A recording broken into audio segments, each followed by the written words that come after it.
for jaw-dropping magic tricks, drama, comedy, and a little bit of love. I had the chance to see the film Now You See Me 2 in theaters ahead of its big premiere. I did not, which means I'll be going opening night. Yes. Joining us now with more, Jon M. He's the director of the movie. It's great having you. It's great that you're going to pay money to I'm see going it. to be a paying customer of Now You See Me Too.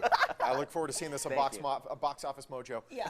Theaters June 12th, June 10th. June 10th, yes. June 10th. Let's talk about the movie. It's the second film in the series. Explain what we can expect. Yeah, it was amazing. I'm a huge fan of the first one. Louis Leterrier directed that one, and it was one of those movies that came out of nowhere. You have a huge cast: Morgan Freeman, Michael Caine, Mark Ruffalo, Jesse Eisenberg, Dave Franco, Daniel Radcliffe, Woody Harrelson.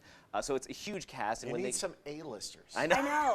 Talk about a female there too. You have Lizzie, we do. Lizzie right? Kaplan, who kills it in there. She's new to the franchise, and you know, it's intimidating. I did a movie about Justin Bieber called Never Say Never. So you know, that was a huge hit film. Yes, thank you. I appreciate that. But when you go to these guys and like, hey, I'm going to direct you in a movie, they're like, the Bieber guy? So it's very intimidating. But they were so kind, so great. I mean, there's a reason they're the best of the best. It was like watching master craftsmen do their work shooting this. And it's magic. It's not a superhero movie. It's fun for the whole family. If you love magic, especially here in Vegas, you can go see it on a huge scale. David Copperfield is a producer on it. And then we had Keith Barry, who's a great magician, mentalist, and Blake Voigt and Andre Jeeks that did cardistry on it. So it was great to have them. Dave Franco, adorable, the cutest guy in the cast. The whole time I was with my husband, I'm like, oh my gosh, like he's doing such a good job. Yeah, we had to have security to make sure all the girls didn't get on set, including my girlfriend, keeping her away. He's just, you know what I love so much? I mean, yes, it's about magic, but what I learned during the process was just, you bring out that fascinating side of magic, right? Like, oh my gosh, it's jaw-dropping. It's about perception. It's about teamwork. It's about planning ahead. I mean, magic at the end of the day, I saw a different side of it. And they give away some of the tricks of these magic tricks. And when you think about it, magic, depending on where you're sitting in the audience, is a totally different trick. When we talked with David, he said that, he has to design a trick 30 different ways for whether you're sitting in the front row or the back row. And in this movie, we get to go backstage with the horsemen. In the first movie, they sort of presented this magic trick to the audience. This one, we get to hang out with them. We get to see them trapped in a magic box themselves, and they have to use their magic skills to get out of it. And ultimately, magicians are storytellers. So they're like master storytellers, and that we get to see how psychology, science, technology gets them out of this stuff, and how they use their brain. Their superpower is their brain, really. So absolutely. Where did you film this? You filming in Vegas? We shot in London and in Macau. Oh wow! So that's like big Vegas. It's a different Vegas, but kind of the same. And it's a fun twist in the movie because all of a sudden they're there, and I don't want to give away any spoilers here, but all of a sudden they're there, and then it's a whole the story sort of unwinds from there. Yes, it's kind of in the trailers, but